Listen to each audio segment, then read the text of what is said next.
Greetings and welcome to The Thirsty Mage, the podcast that not only has to deal with the cost of an ever-growing backlog, but also the cost of a rising retro gaming market. I'm your host for this episode, David Lloyd, and my recent surge in my own personal interest in retro gaming has led me down a long and expensive rabbit hole that is video game collecting. Joining me to share her own personal horror stories of trying to keep up with the growing collection, it's Paige Chamberlain. I don't think I have too many horror stories, although I guess since the Switch came out, I collect a lot less other system games. I missed the Wii U era where nothing was coming out, so I was buying heaps of Wii games and Xbox games. You haven't got your Final Fantasy 16 statue yet, so that's still a potential horror story. Yeah. Well, if it's not good, I'll just flog it off. Yeah, that's right. Yeah, this week we're talking about. It's funny. I've been on this weird. All of a sudden, I'm like, oh, old Square Enix games. I want to own them, and then I've always kind of been the type that would be like, okay, it's garage sale season. Maybe I'll go check out a few places, or whenever there's a retro video game store, I'll always keep my eye out for something. Usually, it was like the bigger names where I was kind of looking for a bargain. Like if I happen to see something like Xenogears or Parasite Eve or something like these, more known games that I know are usually pretty expensive when I'm looking for them. But I'm like, oh, maybe some, bonehead in a discount retro store will not realize what they got and put the wrong price tag on or something. And I usually leave disappointed, never finding the stuff I wanted. But yeah, lately I've been really actually focused on, like, I got lists. I've written games down. I've been actually looking on places like eBay, and I don't know if other countries have Kijiji. It's kind of like an online sales market. Don't think so. Yeah, I mean, it's just... I don't have Facebook, so I reckon I'm missing out on a lot. I reckon most of it is through that now, outside of eBay. Yeah, that's the one... We don't really have much. We do have garage sales, but, like, what's the chance that someone's going to have video games there? It's just going to be old people stuff. Yeah. And op shops don't take electronics stuff. Yeah. Maybe some, like, CD-ROMs somewhere. Yeah, our garage sales are pretty decent for video games here, but the problem is that it's always like crap video games. It's like if I wanted like Madden 95 or something, like there's like every version of NFL, like EA Sports games or like Call of Duty, Ubisoft, like it's all just kind of that kind of garbage for the most part that's left in the garage sale. So I usually not finding anything. The lesser known Japanese titles are not showing up on the mean streets of Canada. Let me tell you, they're pretty difficult to find. But yeah, Facebook Marketplace is somewhere. I know, like, I've heard that it's probably the best place to find it, but to go onto Facebook, it just feels like it's such a chore that I just like refuse to do it.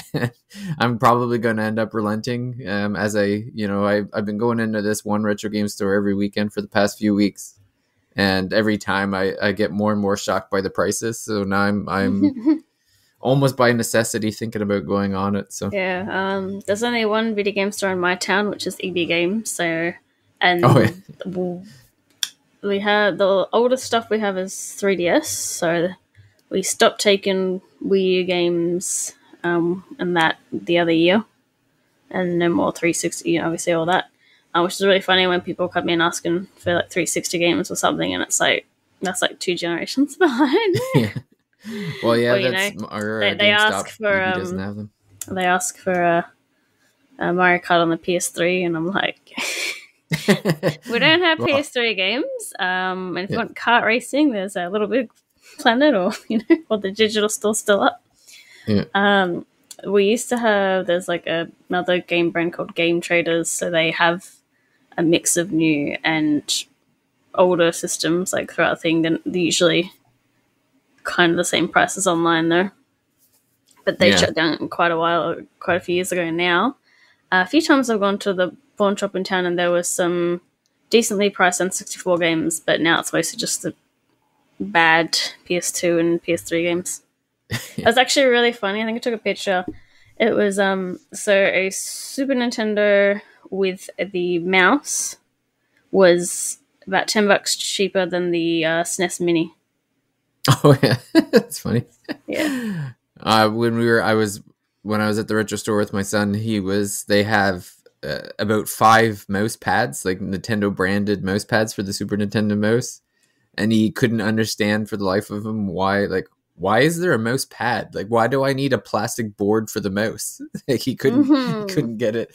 And it's funny too, because I probably should have pointed out to him that mice back then had balls in them. Yeah. They weren't lasers. I I love was a little that. distracted. Don't forget to hard boil your egg and put it inside your mouth. That's right. And then the weekly or the monthly or whatever cleaning of like getting the hair off the roller inside the mouse, so that the balls is actually like being registered and stuff. Like I remember having to open that up and like scrape off all the lint and crap off the gears when things weren't working so well.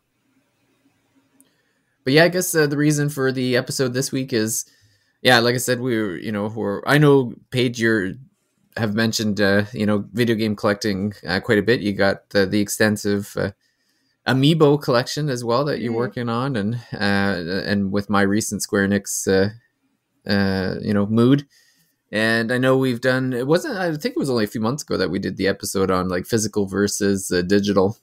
And like my I don't know what the kick is on the physical stuff, but I definitely been looking at a lot of old stuff. I got and the list is both for digital and physical. Like I know I've just picked up a bunch of Square NES games. I guess it's almost like, so if I put the ROM on my Steam Deck, I feel like it's okay because I own the NES cartridge. I don't know if that's like the law or not, but that it makes me feel all right when I go to bed at night. But yes, you sleep in your pile of game guides.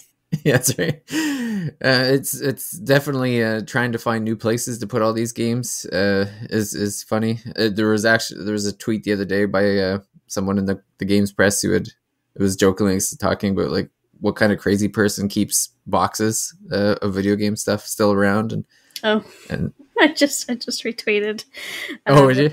Report PS3 box okay to throw out. Oh yeah, I saw that today too. And I was emptying the junk room, and then I had the boxes for like my keyboard and some other console things, and I checked them out. I used to, when it was like the Wii era, and they had the game with the amiibo bundle. For some reason, I thought I was gonna like collect those, so I was gonna get an extra of the amiibos, which is why I have, I think, 2 of one of the classic Mario amiibos. But then I was like, that's dumb, and just got rid of the boxes. I went through, I found I had a box for a game that I didn't have anymore, but I found an extra amiibo in it because I bought that Poochie and Yoshi's Woolly World on the 3DS, and it was like the only way to get the Poochie amiibo. So it came with like 2 amiibos and a game. And I'm looking at the box art, and I'm like, oh, but I like how the box looks, but I don't even have the game anymore. And that's the same with like anime figures. A lot of people keep the boxes, especially because if you're going to resell, but it's just like I can't have the room for the figures and the boxes. I just find like somewhere else to store the extra parts because I can't. Yeah. I've had arguments with my wife numerous times about the boxes in our house and whether they're needed, and I refuse to throw them out. The compromise is I have to put them out of eyesight because I actually had them on like bookshelves on display for a while. I only keep the boxes of things that are actually storing something in them, like the taiko drum, the Luigi cart, things like that. So yeah. Well, it's funny. I bought a Super Nintendo, like a used one, just kind of, it was just on its own. Like it was just picked up the system and the controller. And then like a couple weeks later, I'm picking up my kids from daycare, and out of the blue, there's a pristine Super Nintendo box from like the 90s in the daycare's recycling outside, and I'm like, what is going on? So I pulled the box out of the recycling, and I went in and I'm like, are you throwing this out? She's like, yeah, it's we were cleaning it up in here and I didn't need the box. And I'm like, can I take the box? She's saying, "Why would you want the box?" And I'm like, "I want the box." It was like perfect condition. I couldn't mint condition. I couldn't believe that it was just sitting out the recycling, like only a few, like maybe a week or two after I had actually purchased the Super Nintendo. So it was funny. It was fate. I needed another box. Yeah, But, I definitely a no box person. And then when it comes to cartridge games, I'm not really fussed about the box either, because they don't need the same protection a disc has. That's the other kick I've been on is Yeah. so I found a website. I think I might have mentioned this on a podcast recently. I found a website with old Nintendo box designs. So it's like basically like it's a scan of the box itself that you can print out and then make into a box. So I took the scan to Staples or like Business Depot up here in Canada and had it printed on cardstock. And then I cut it out and then glued it together, and it's like a NES box now that I've been putting all my old games in. So I've created like 8 of them now. So again, adding more boxes to where I probably don't really need them, but they look pretty on the shelf.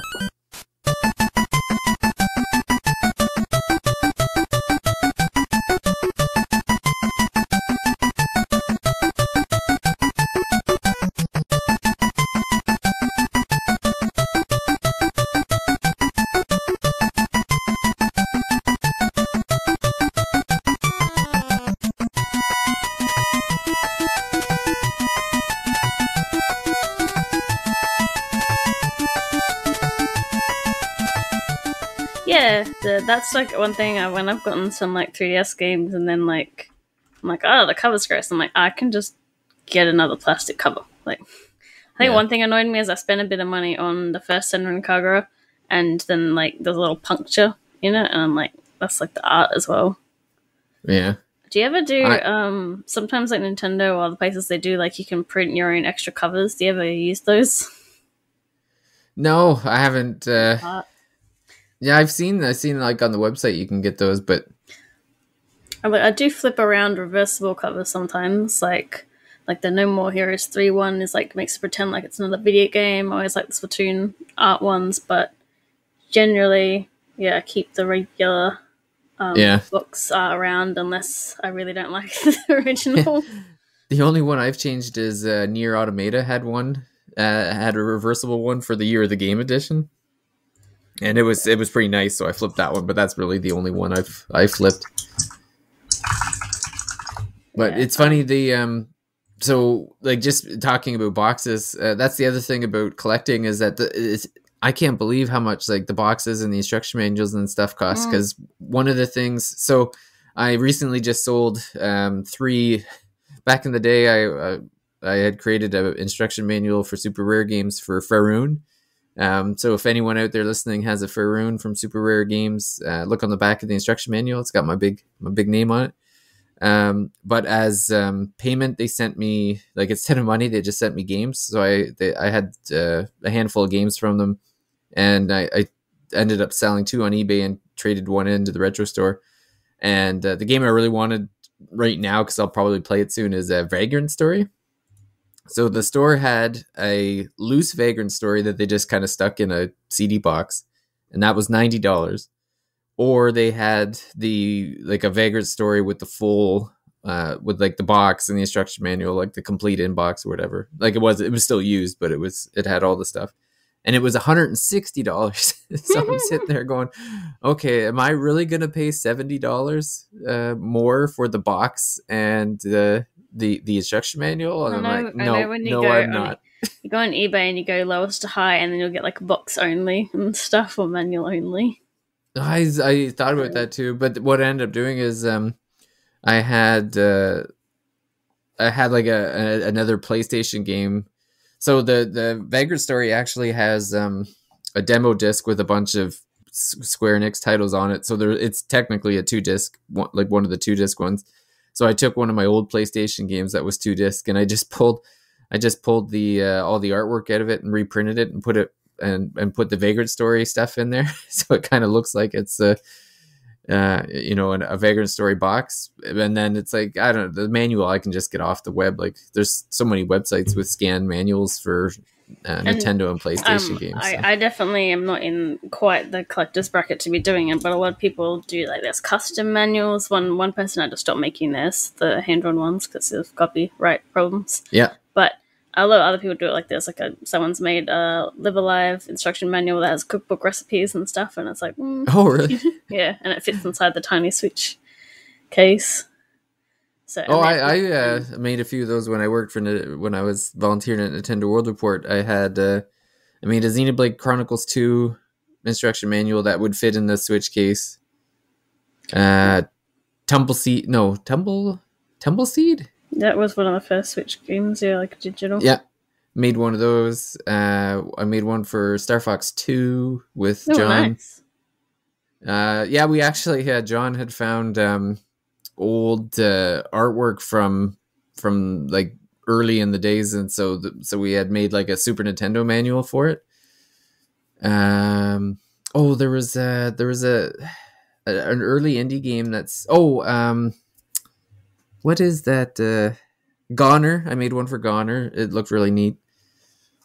So the custom manuals are pretty neat. But yeah, I'm sure it was funny when those books were coming out, those like unofficial books for like Metroid and Zelda and stuff. I'm like, there's no way that these are going to make it to print because Nintendo's gonna, as soon as they got as popular as they did, I'm like, Nintendo's gonna kill this any day. And it was like 24 hours later, the hammer came down. I think I managed to save the PDFs or whatever, but yeah, it was pretty sad because they're really good. And now I just lost my train of thought. Yeah, some people do like the custom art covers and print those out. I put like, I don't stick the stickers in, but I've got like a few stickers where like, there's Peach out in the new Super Mario Bros. U Deluxe. So I've shoved her in front of the cover of where she is, or some of my favorite games. So I've put the characters in front of their spots on the cover. Just just to look cute, but like it's not actually stuck onto it to ruin it. Yeah. So you got the Amiibo collection. Is there any particular games or publishers of games that you have a particular, like, you're actually like, I want to collect these things? I've got like mostly I just focus on the Switch now because there's just so many Switch games. Yeah. And like I've talked about, I think before, that like I'm pretty much priced out of like limited run, and very occasionally I import from like PlayAsia, but it's generally just a bit too much. Thankfully, a lot of indie games are getting physicals in Australian retail, so that helps make it actually affordable, even though they're usually quite overpriced, so sometimes I only get like one of them. Like, you compare, it's like $80 for a $15-$30 game. Like, yeah.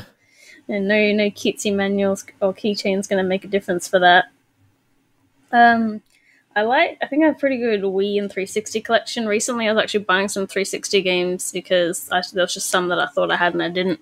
And depending on the game, they're pretty cheap still, which I was surprised by because when I was buying them, they were cheap. But I think it helps that some of them were launch games, so they're like $8 Australian and stuff. And then I think, and then one thing to always look out for when collecting is announcements. So I had on the watch list like Lost Odyssey, and then they announced they were delisting that, and I was like, oh, I better go buy it.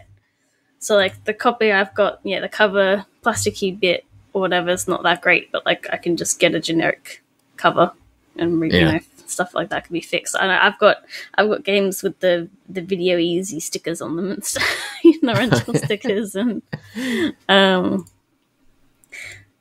so yeah, just like have a few of those, like have a few of the cheaper ones that are just sort of sitting in my watch list. In terms of publishers, I guess maybe not. Generally, I guess sort of looking at some Nintendo ones because I don't tend to go down in price. So there's some like generic. Like I don't have them. Pretty sure I don't have Mario Bros on the Wii and stuff like that. But it's funny because some of those did get lots of copies, but they aren't that cheap still. I can't really think of I guess I did recently get almost all of Grasshopper Manufacture's games, with some exceptions because they're very expensive and not worth it. But um, which I'll look up because yeah. So I don't have the silver case, where they've ported that on a lot of things digitally. I do have the DS version of Flowers and Rain. I don't have the GBA games. I'm definitely not buying Michigan Report from Hell because that was like some several $100s, and it's not a good game as far as I'm. Yeah, ooh, like yeah, um, sitting at about $1,000. Oh my god. And then one thing I found is like sometimes the GameCube version of a game costs more than the PS2 version. So I have Killer 7 on the PS2 instead of on the GameCube. Yeah, I'm thinking scarcity because the PS2. It's funny because you would assume that there'd be like millions of PS2 games and that they'd be cheap, but then I picked up Dragon Quest 8 and it was still like $60, and I'm like, man. I think I got that for slightly cheaper, but that was obviously I bought that before the 3DS thing. I do have Contact, so I got that. I have the No More. So when there was going to be a new game in No More Heroes series, which was the Travis Strikes Again before it was announced, I went and bought the second game because I was like, oh, that's going to go up on eBay basically. They did put that to Switch and stuff as well though. And when Metroid Prime 4 got announced, I bought the Metroid Prime trilogy on the Wii before, and now it's shut up a bunch. So it's like, and something I thought about but I didn't get it was like the latest Tales remaster, supposedly. I was hearing before that came out that apparently it was missing stuff Symphonia. And not that good. So it's like, okay, maybe I should get the GameCube version. I'm like, I'm not really going to play it though. So Yeah, and, yeah. I think they used like the place. I think the story behind that one is like, so there was Tales of Symphonia, but they used like the PlayStation 2 version. I think that was not as good as the GameCube version. Something around that. But I guess publisher-wise or developer-wise, I think the only one I sort of gone through was Grasshopper Manufacture getting what I didn't have, and that what was in English. Like they have a Kinect game digitally, and I grabbed Cinemora, even though I don't play shmups, because I was like, oh, that's just cheap, and I've seen it in the shops. So Yeah, that's mine. I'm gonna say I'm not on a Square Enix binge, but we kind of did pick up all the mid-budget Square Enix games from last year. They were not, well, they were on sale, I think, so they were sort of mid-price, but they still try to do full price. Well, my latest Square Enix purchase was, and this has really made me think of so many missed opportunities because, so I got Kingdom Hearts Melody of Memory, I think it's called. Oh yeah, and got it for $10 from Nice. Best Buy because it was on sale. And I'm thinking like, you know what, the sweet spot for buying video games seems to be like the 1 year after it comes out, and like the big box chains need to clear the inventory. So they just put it out for dirt cheap. And I remember seeing like these games a lot, like the past few years. Like I think I picked up like Final Fantasy 15 or something for like $10, like the complete version, so that I didn't have to pay for like the DLC separately and stuff. Yeah. And I'm just thinking like, man, I wish, like, how many years, I'm not young, so I've been around for all these game launches, and all these years I could have been buying these dirt cheap games. And I've been asleep for too long, Whereas the Switch can be kind of like, nah, it's not going down, or it's going to be more because the print's super low, with some exceptions. But well, if Switch 2 still plays cartridges, then those games aren't going down in price. That's for sure. And like niche games in Australia can kind of get like, if you don't pre-order it, you're not getting it. Like it's not coming to the store. Basically, like I tried to pick up the Tellurizer on the day of the Switch, and like we don't have on the Switch, it's on PlayStation, so now I'm playing that series on PlayStation.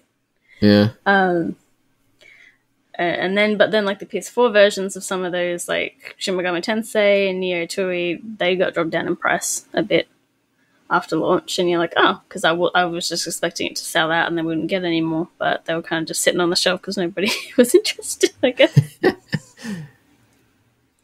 Which is funny when... Sorry? I was gonna say, is there any particular purchase that makes you sick to your stomach?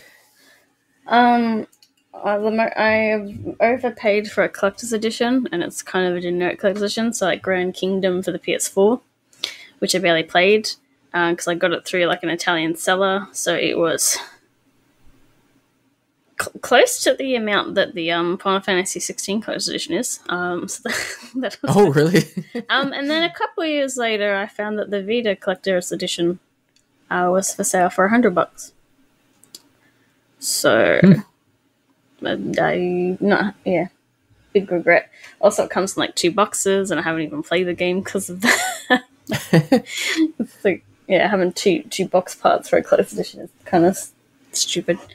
I think, there's sometimes I bought something from Luna Run and then I just sell it because I'm like, nah, I don't care about Night Trap. Or I think I got East Origin for the Vita and then I was like, I'm not going to play this, and then sold it.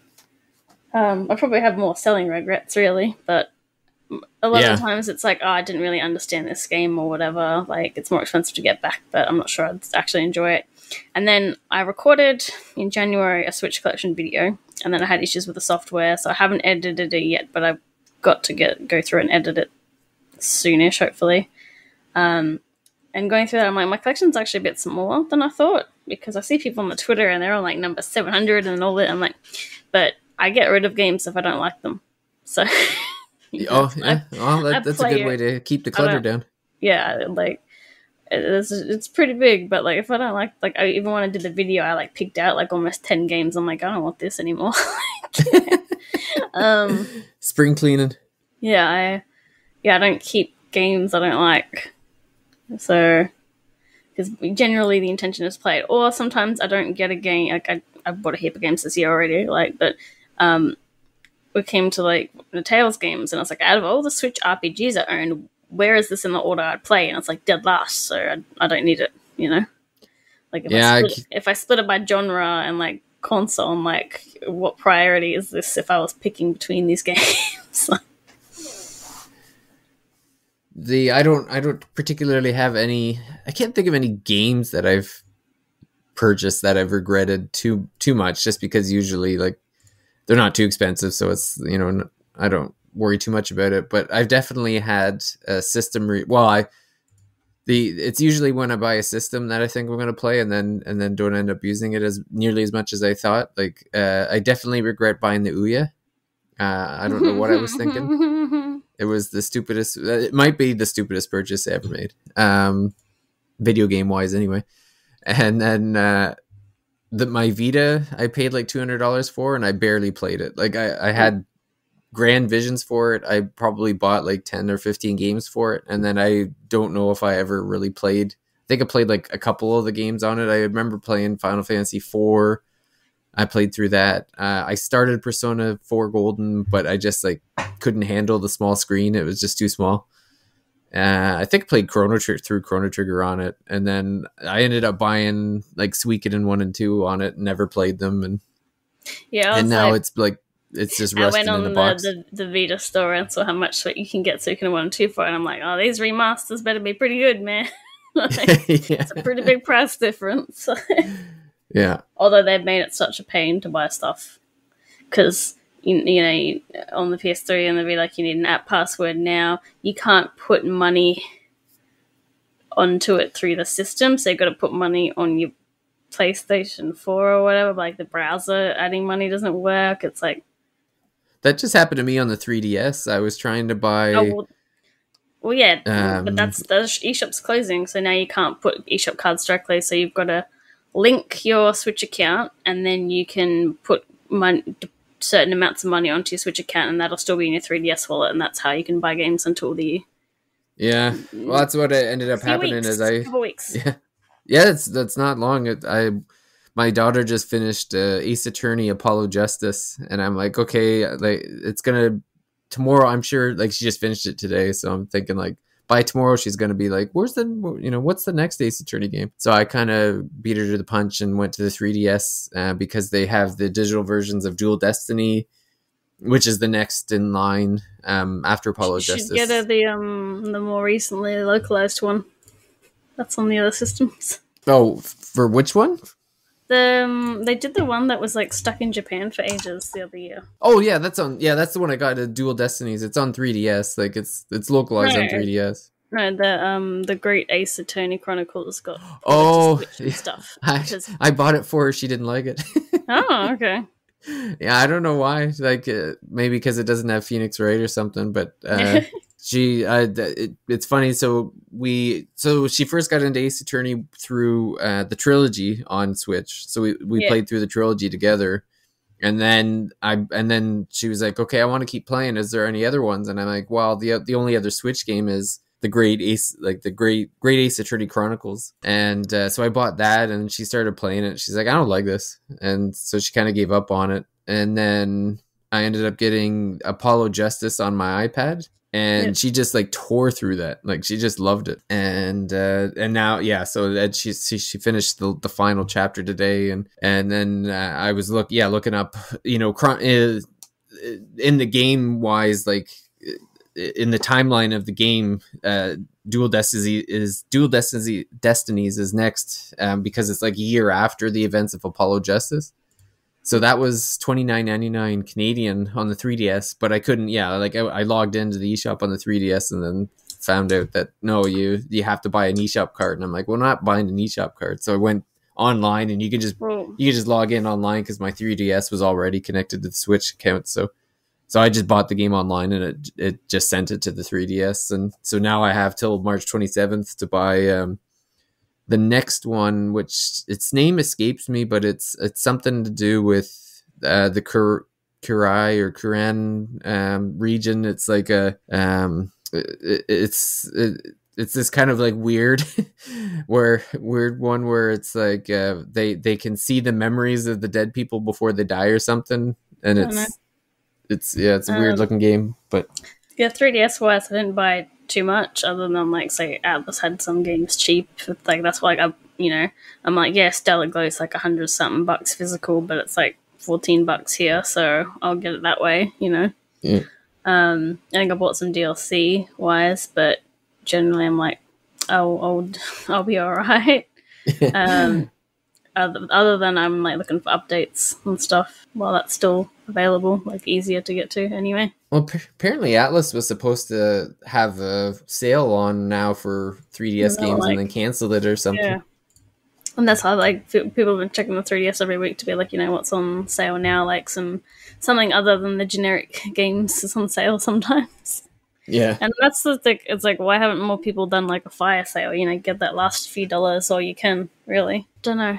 So is there, what would you consider the thing, the most priceless thing, the thing that would be like you'd have to pry from your cold dead hands? I've got a few things that are just quite expensive or whatever, like certain amiibos that I keep most of them out of the box, but Box Boy is staying in the box for one thing,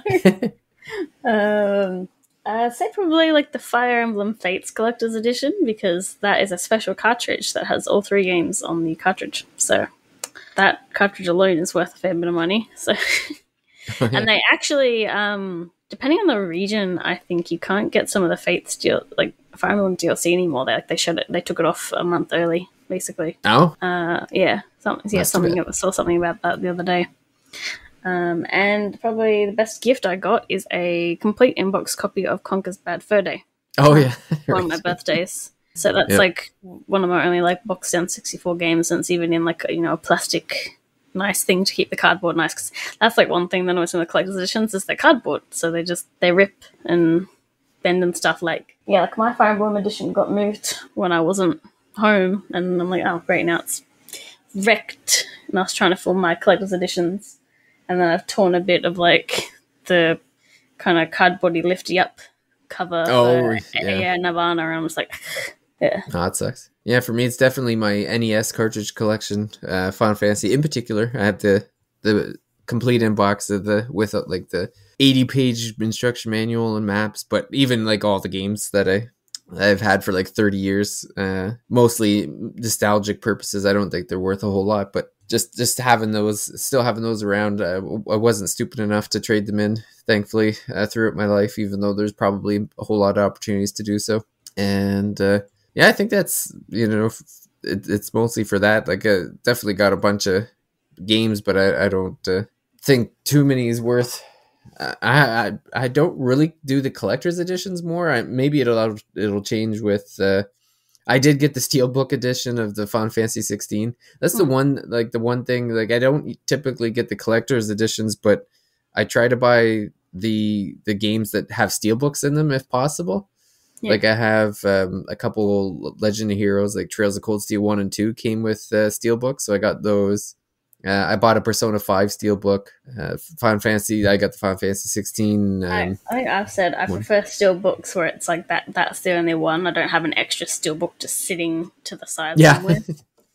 Yeah, I don't understand the ones where it's like, here's your cartridge in its case and here's a Steelbook on the side, and it's like, well, I don't need the plastic case then. Thing. So I don't have Bloodstained on the Switch anymore because its Switch version's terrible, but I've got a Steelbook with it, and the Steelbook is literally like PS4 Steelbook, but with a little plastic thing that sits there to put a Switch cartridge in. Like a little insert. And it doesn't even like connect to anything, so it's just a little loose in there. Oh man, that's awful. It's really funny though. But yeah, that seems like one of those things where they goofed, but they didn't want to pay the extra money to fix it. It's like, well, this is good enough. Yeah, I've had another thing recently, like when looking at games, like, well, I've still got a bit of an income at the moment, a few more pays left. And I was like, I'm looking at one game, and I don't get it immediately, and the next day it's gone in the next available version. It's like $50 more, and I'm like, oh. Because I'm like, I have most of the Prime games, and Prime Pinball with the Rumble Pack. I'm like, okay, about $100, that's a bit much, and then it's gone, and now it's 165 at the cheapest. I'm like, like, I don't want a pinball game that bad. And that's like a lot of games where I didn't buy Uni Rally when it was like $12, and now it's like 30-something bucks. Or I want the South Park game, but on the N64, which isn't that good, but it's $45, and I'm like, it's not worth that much money though. It's not a good game. I don't. It is not this much money value to me. I say after buying a $70 digital game today. So. Oh, that's the other thing that made me think of talking about collector's stuff for the episode is. You had asked, I think you asked this morning, how much is too much for the Game Boy version of Dragon Quest 1 and 2? And so now I'm curious, how much was too much? Well, based on the rough currency calculations, and PayPal usually charges more than what eBay says, it's about 110, including the shipping being like nearly $30. Holy moly. The shipping from America is just... Yeah, that's... That might be too much.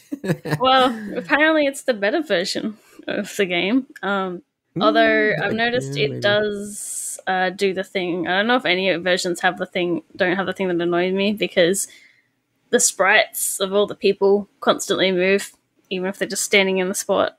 And I hate it. I don't know if the first Dragon Warrior does that on NES. Well, like, he definitely moves. He definitely moves when I'm moving, but the Switch mobile version, which is a bit garish looking as well. Oh, that is garbage. That is hot garbage.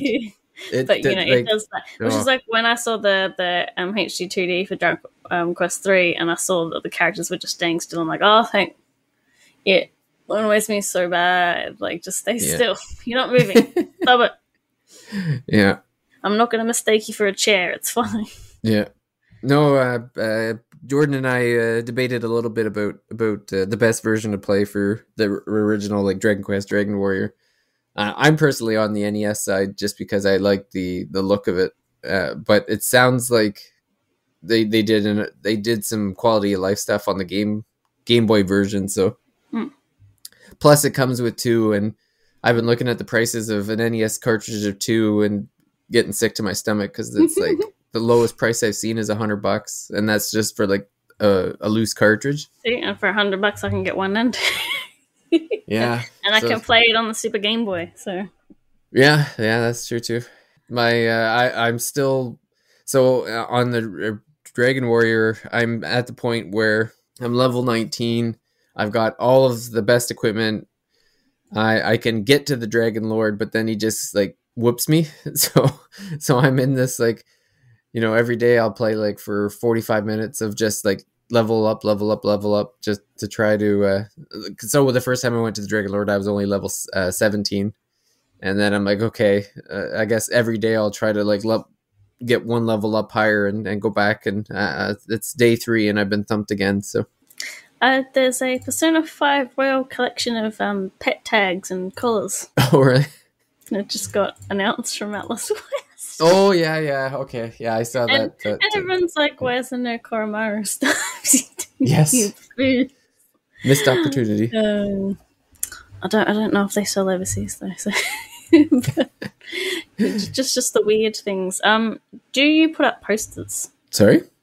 Do you put up posters if they came with a game, like a pre-order one or a collector's edition? I don't think I'd be married anymore if I tried to.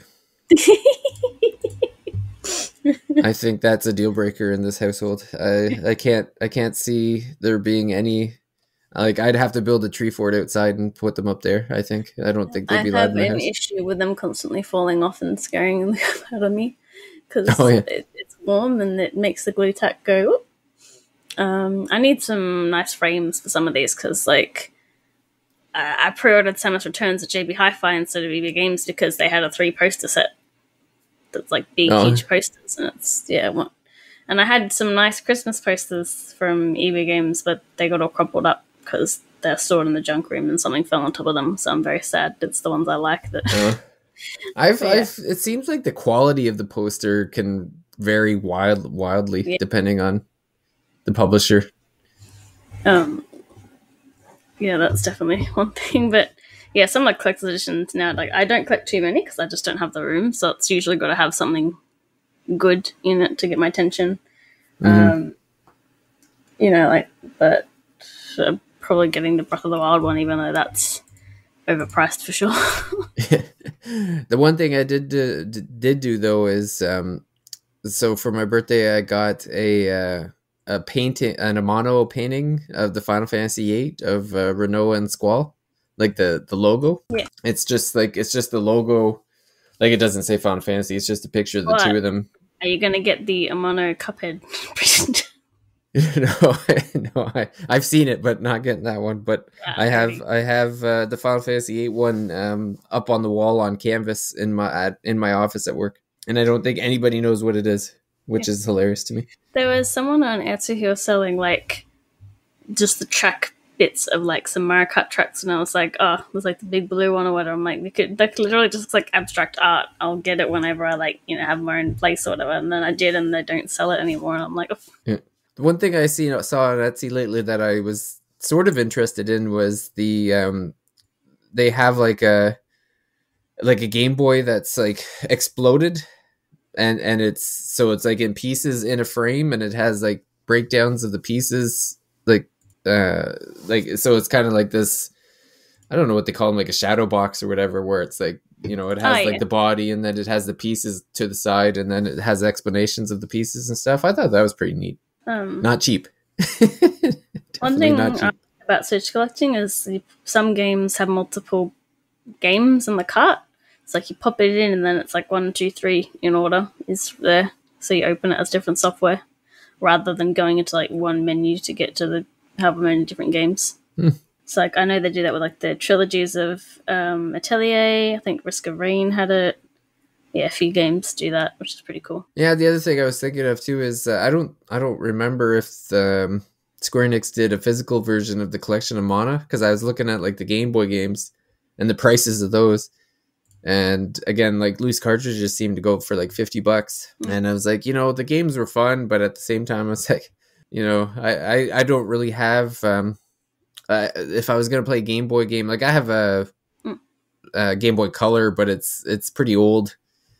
And you have to use, like AA, couple double, or I guess they're AAAs at that point, but you have to use batteries to play it or whatever. So the only other way I would be able to play like a Game Boy cartridge is with whatever the Super Game Boy was called for the N64 that came with Pokemon Stadium. Just the transfer pack, because you could transfer Pokemon from your games to. So I'm pretty sure you could play Game Boy games with that. At least the Pokemon ones. I don't know about other ones. Although Yeah. I was talking about it because I got Pokemon Yellow for Valentine's, and I was like, should I play it on my Super Game Boy, my GBA, or on the N64? Because I got the transfer pack. Because I only learnt about that recently, and they were like, the N64 is laggy for that, and like that. Don't do that. Oh, okay. Like the other options are Yeah. fine, but not this. Yeah. The other concern I have is if I start buying Game Boy games, I don't want to feel compelled to pick up like a analog pocket. I just have a GBA SP. Oh yeah, yeah. That's I was looking for one again. Pricing kind of priced me out of it because I think it was like $200 here, and I'm like, oh, that seems like a lot for a GBA. That's probably how much I spent on mine. I got the Famicom color one. There's always like a lot of fun different colorways for that. I was trying to The remember SP what is the one happened. with the backlight too, right? Yes, backlight and you flip it. Yeah, Same shell. Yeah, there's like yeah. I was can't looking for a afford to silver get it, one. but like there's like a Pikachu one that's pretty cute. Yeah. Do you have much in the way of like backup consoles? No, No. if one of my consoles, the only backup console I have is an NES because my wife had one when she was a kid. So we have two NES in the house, but everything else is. Oh no, I have two PlayStation 2s because I had the fat version when it first came out, and then I don't know why I have a slim version.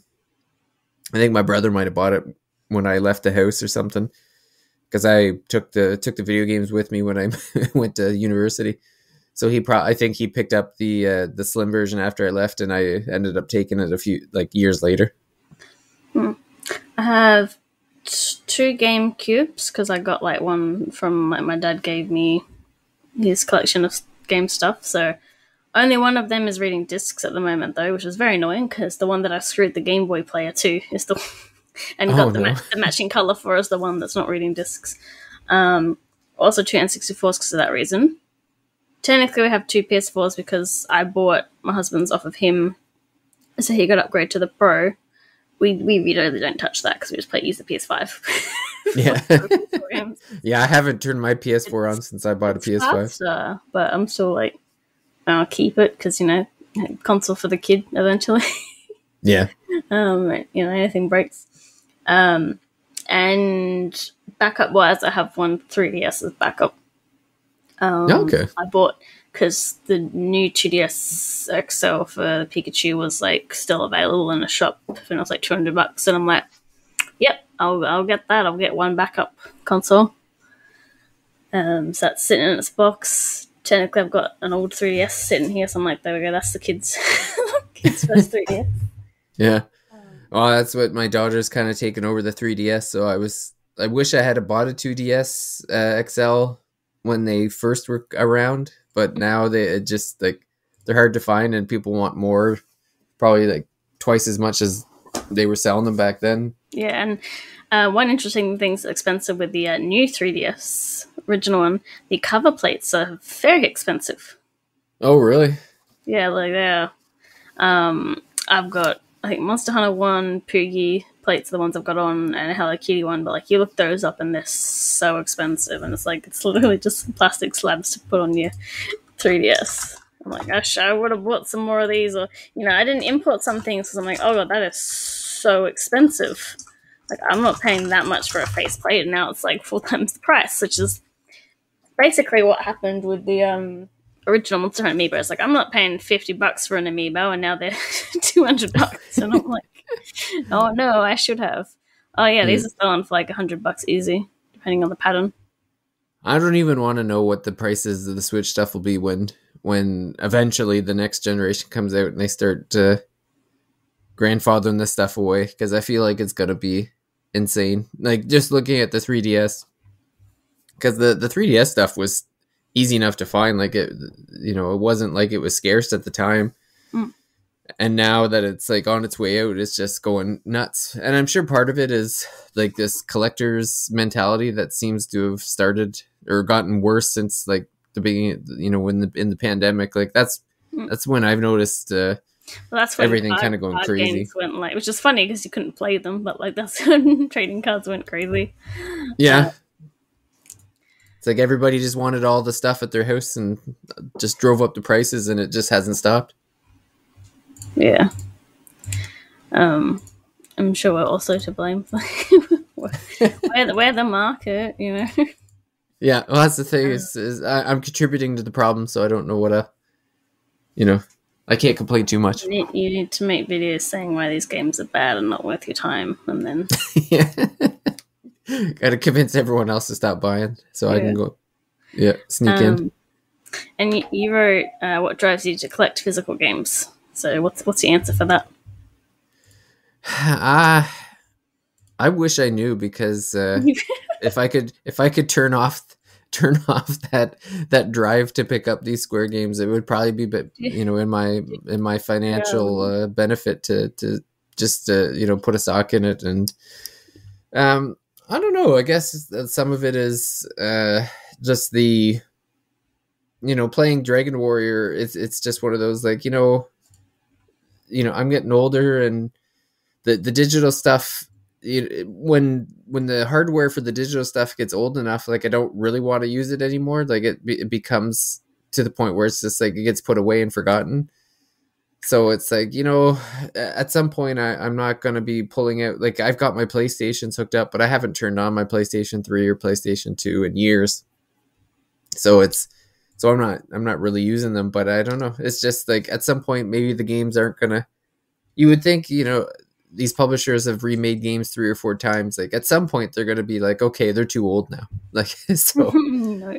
Hey, we've got like it's not even old enough, and they're remaking it. Yeah. Last of Us. Well, that's right, Last of Us. Yeah. So, yeah, I don't know. It's just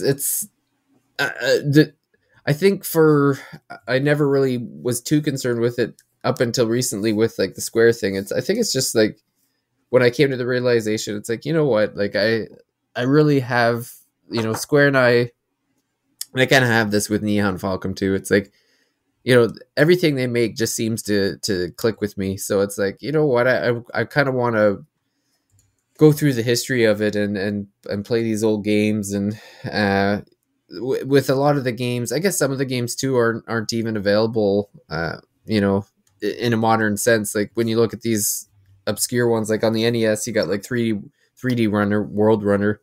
Like, you can't get that anywhere now, so you kind of have to buy the NES cart unless you're going the not so legal route. And the games like King's Knight and stuff. And then I'm just looking at different games on the list of, like, that I missed in the PlayStation era and the Super Nintendo era and that sort of thing. So yeah, I guess it's trying to do the right thing and do things legally, I guess, would be the driving force behind my buying some of these physical games. Yeah, my collection definitely fits in that. It's games I think I like, and obviously starting with getting games back that I used to have and don't have anymore, because, like, when I was a kid, the N64 got pinched in all the games. Yeah. So, it starts with that, or things I read about in magazines. Like, I didn't know much about games when I was a kid. It was like, if I didn't see it, it didn't exist, basically. Which is probably a good thing. Yeah. But it's really, it all started with Skyward Sword for the Wii. Not when it came out, but, like, the collecting, basically. Because my grandmother had a Wii and I'm living with her. And then I saw, like, I want to play a Zelda game. I'll get that. And then there's the boxed version with the golden Wiimote and the soundtrack. And I'm like, you don't need to spend $100 on a game. And then I did spend $100 and then I got it.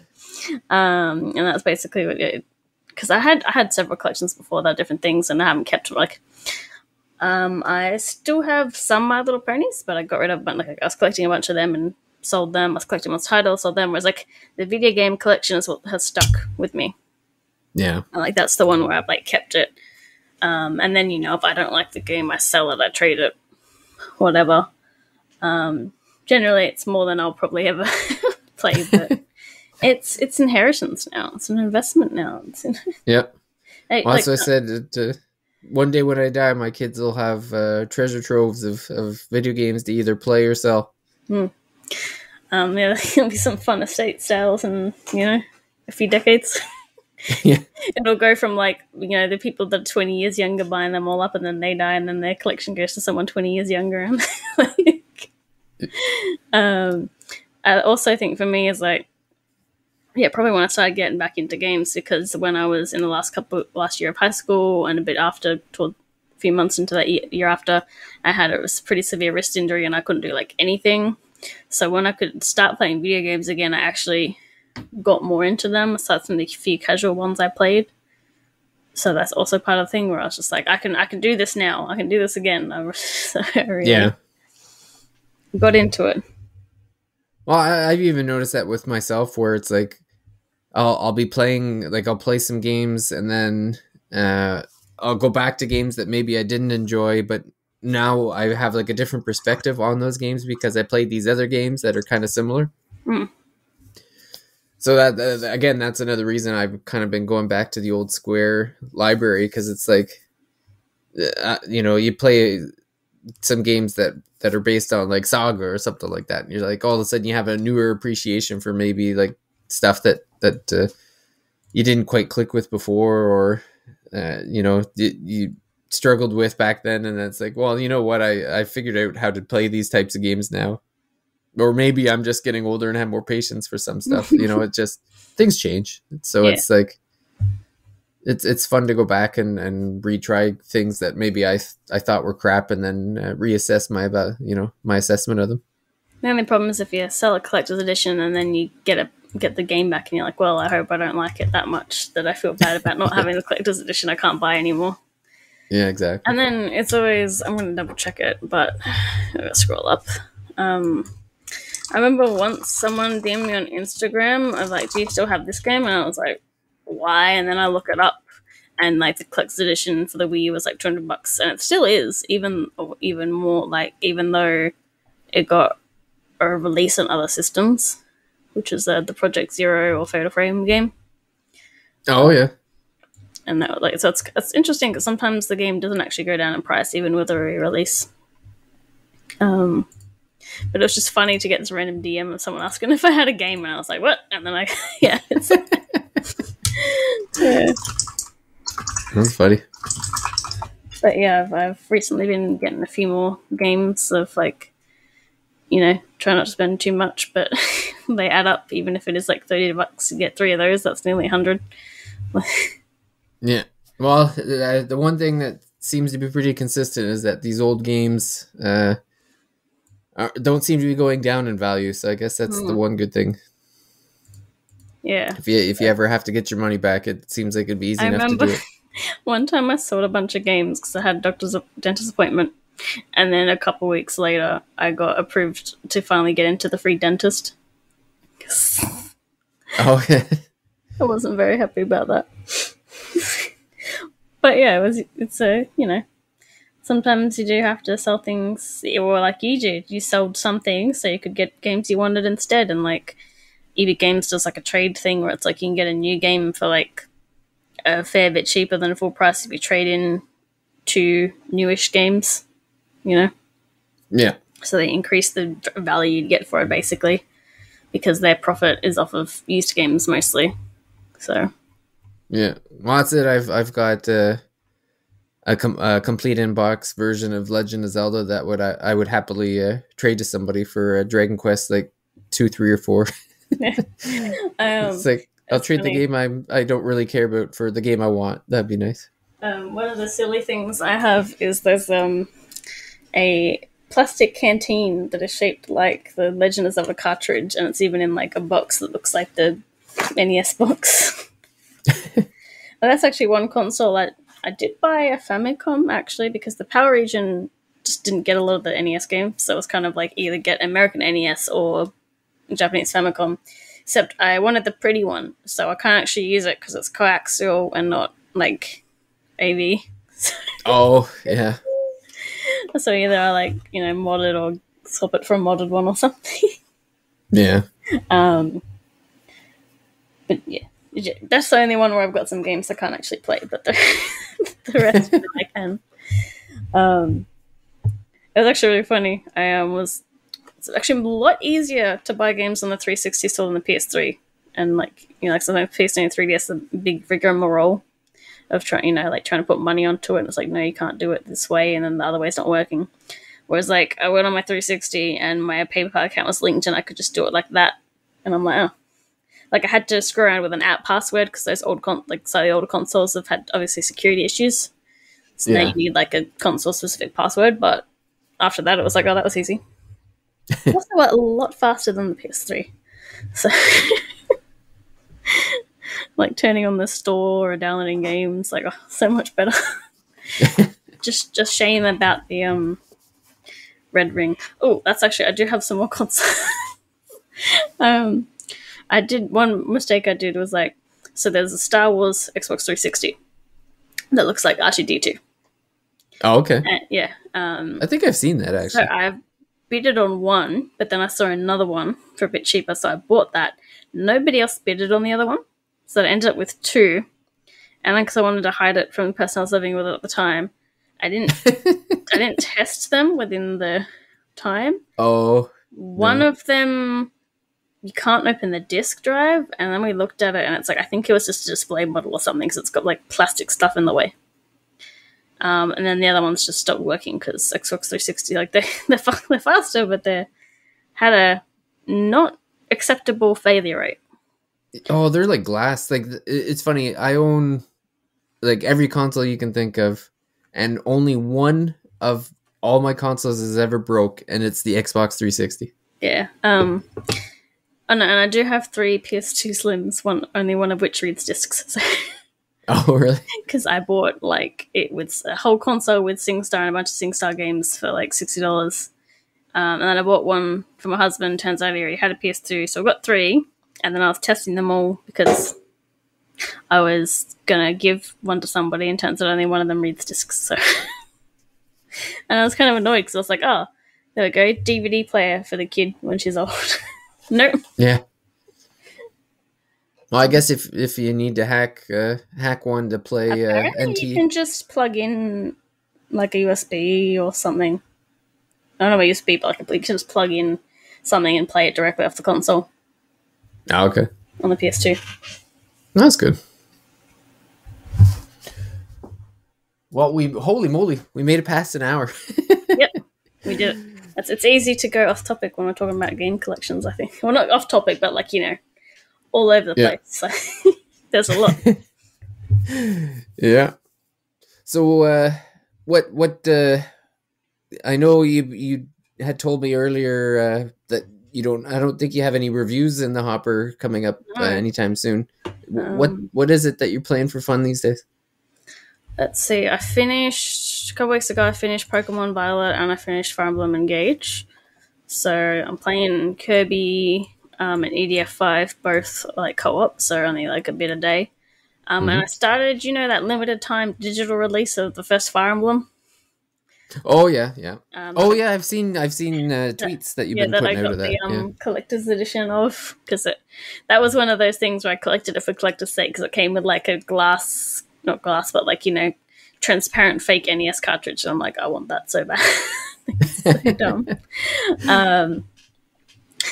So I started playing that. Only thing I found annoying so far is that you can't access. You got to go to a physical convoy to access the convoy, and so when you buy stuff from the shops, you can only fit what's in your inventory. So I'm like, literally, you don't end the map until you step in the castle. So I'm literally spending turns after I've beaten everybody doing my shopping. Just to make sure I don't run out of these items when I need them. Yeah. At least you can hand items over to other people, so I don't have to spend the deposit amount. But like, that's the one thing I think that's annoying about that game. But even though I do think I own the DS remake, but the DS remake's kind of ugly, to be honest. I don't know if you've looked at Shadow Dragon on the DS. But no, I can imagine. That's what I've been playing. I do have started the scripts for a video on Atelier because the new game's coming out this month, so that should be up at some point. I don't get the free time when I can, basically. Yeah. I'm full time taking care of a baby, so it's not the same.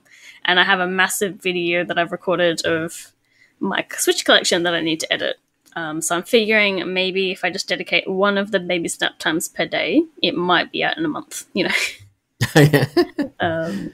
it's a very long video, and then I've got to like cut out stuff and then put some of the things that I missed in the right order. So yeah. Yeah, so I will have some stuff on YouTube, but mostly just playing for fun, which has led me to like not really play much at Oh, yeah. at a particular day. But Metroid Prime Physical's coming out in Australia tomorrow. Oh, okay. So yeah, be playing that, and then maybe I'll go back to starting Ishin before Ryza 3 comes out. Yeah, I've been seeing some funny screens of Ishin, so Yeah. yeah, it's definitely, it looks pretty neat. I'm still trying to finish up. So I'm at the final boss, the Dragon Warrior, and then I am also trying to just finish up Persona 3. I'm near the end. I think I made it to the 12th demon, and I ended up. They ended up doing this move where it I don't know if it's like a physical attack, but it hits everybody. So like the boss would hit everyone for like half their damage, and I'm like, okay, well I have like Metarama, so I just kept using that, and they ended up doing this, like, I don't know if there's some trick to it, but I ended up being hit 6 times in a row by this attack that hurts everyone. So like I just ran out of turns before they all died. So I'm like, okay, well, I don't know if I did something wrong or if I was supposed to. Like at first I thought, okay, I'm supposed to die because there's no way that this boss gets to use this move this many times. It's ridiculous. But no, it was game over. So I'm like, okay, I'll go do a little bit of grinding before I go back to the boss next time. And so I'm kind of been in grind mode with both Persona 3 and Dragon Warrior, trying to get past the last bosses. So. And then, I guess the other thing I'm playing is the Octopath 2, which has been pretty fun. But taking that pretty slow. I was saying that's not in my budget because like it wasn't, and then I got like a gift card and I spent it on Fist of the North Star fitness boxing that came out today. Yeah. But that's for exercise. That's healthiness. That's an investment in your health. It has to be done. Yeah. One thing that I was just like looking up. So like PS2 can play DVDs, but the only console I have that can play CDs is the original Xbox. Oh, really? Because I'm like, there's a CD player in the car, and the original Xbox can play CDs, but like PS2 can't, PS4 can't, PS5 can't. It's like, yeah, the only system I don't own, and I keep thinking like it's easy enough to find. I don't know why I should just go get it, but I'll never actually use it. I've never owned an original PlayStation. Well, I forget, is PS2 backwards compatible? Yeah, and that's why I've never bothered to go get one, because the PS2 it's technically backwards compatible, but I think it does some weird things to some of the games though. Yeah, it's like the original PS3 could play some PS2 games, or some like PS1, yeah. I think I was playing only one model. I think it does some of them. Like there was one game that looked darker than it should have. Like I think sometimes it just does weird things, or it adds like delays or like frame skipping or something. Like I think that you're better off if you're going to play the disc to just get a original PS1. But I don't know. I think it's one of those things. Like I should probably just get it before it's like $1,000. But yeah. I remember there was one console I think I wanted, but I was like, I can't, justify it really. And then now it's gone up in price, especially after someone made a video on it. The Hello Kitty Dreamcast, of which there's a pink colorway and a blue colorway. Oh, really? Like it's Japanese region exclusive one, and the only game I wanted for it was Illbleed, which the Japanese version is like all English at least. But so that's something that's like been several years where I'm like, but I haven't bought it. So yeah. Plus now it's I've never owned a Sega. Yeah. No, well, I didn't know Sega made consoles until I was an adult. Like I went, I was talking about Game Traders. They had like little consoles set up on little TVs, like around a round table. And I'm looking at the Sega Mega Drive controller, and I'm like, what kind of fake game machine is this? Like I saw that it was Sonic, but I'm like, A, B, C, what the heck is this fake game? Oh, you're showing your age. That's what that tells me. Look, like Sega was, I don't know what year did they stop, but like apparently like Sega was like pretty decent in Australia too. Like there was a park in Sydney at one point, like an indoor thing. But obviously by the time I started playing games, that was the death time for them. So Yeah. I guess I had a Game Gear. I guess that's the one Sega thing I owned, is I did have a Game You Gear had as a a kid. battery eater. Yeah, man, that thing, it could eat 6 AA batteries in 20 minutes. It was, and then I was stupid enough to own the TV tuner that goes into it goes into the cartridge, so you can watch over the air television, which basically, like, there's like 2 channels, so it was really pointless. I don't know why I had it, but I did. I remember it. That and Power Rangers. Hmm.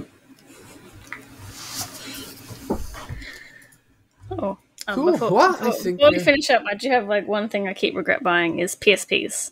I've never had a PSP I bought that has worked for more than 5 minutes, like because the battery or whatever. Like I need to buy I the was gonna magic say battery. the battery. The battery's Yeah, just the battery. Yeah. like I need to try and buy the magic battery or something. But yeah, just that's the system. Like I bought 3 of those and they haven't worked. Yeah, I don't know what goes on with those batteries, but Also, I didn't buy mine. I stole my brother's. But the joke was on me because when I tried to turn it on, the plastic like piece on the back where the battery is like shot out at me when I turned on the PlayStation. and I think another dumb thing I haven't bought, but there's like a handheld console called the Pokemon Mini. Oh yeah. And and it's just too much money for like these silly little games. But because I played Pokemon Channel and that had like emulation of Pokemon Mini, that's always why I've been like interested in it. Because I'm like, oh, something. But yeah, that's definitely not. It's not worth it. Yeah. If I randomly found one though, for a good price, Well, I want one console that no one will ever be purchasing, I'm sure, is the new Intellivision. Yeah, it's like what's it like? All these like new Ataris, new televisions, and all this basically scammy stuff. Really, here's a Raspberry Pi in a little box. Here you go. Yeah, it'll be the Intellivision with your My Pillow. That's about the where that whole venture is going, I think. Although one hint I have for game collecting is sometimes those jewel packs, like some random games together. Like I got Viva Pinata bundled with Forza 4. Was it 4? Oh, really? Sorry, Forza 2, obviously. 4 is much older. Yeah. I got all the Zelda discs on the GameCube now. Like there was one disc that's like Ocarina of Time, Majora's Mask, Zelda 1 and 2, I think. Mm-hmm. And that came in different things depending on the region too. It came like, as a bonus disc with this or with when you buy the console or something as a do not resell thing. But in the European region, which is the same as GameCube, it came bundled with Mario Kart Double Dash. And I didn't have Double Dash. So for like my birthday the other year, I got the bundle with the 2 of them together, and that saved about $10 cheaper than buying the 2 things separately. Oh, that's good. So it was like 2 birds, 1 stone. So yeah, that's not much of a common thing nowadays, but it's definitely something to look up as well. Yeah. Well, I know I'm gonna probably swallow my pride here and end up going on the Facebook Marketplace after we wrap it up. And What are you looking for? oh, what am I not looking for? Square Enix PlayStation. Trying to find an Einhander disc that's less than $150. That's my goal now. But yeah, I guess this is a good place to end our collection. Bring anything else up? So yeah, before we talk ourselves into spending any more money. So yeah, I want to thank everyone for listening, and stay tuned. I imagine next week will be our Octopath Traveler 2 early impressions or sort of early review talk. For that, although in true mage fashion, whatever we schedule ends up getting changed anyway, so Yes. take No that promise. with a grain of salt. So yeah, Did we talk too much to talk about the hot topic of Twitter at the moment? do you want? I'm down if you want to finish up with that, or if you want to save it for next week. I guess we can save it for next week. It's not like it's hot topic now, but this will be a few days. Like I don't know till it comes out anyway. So one extra week's not gonna. Yeah, we'll save it for next week. We can go more nuanced. So. Yeah, that's right. Maybe there'll be some new ammunition Yeah. that'll come up in the meantime that we can add to it. So, but cool. I want to thank you, Paige, for joining me for this collection episode, and we'll see everyone out at the next Thirsty Mage. Bye.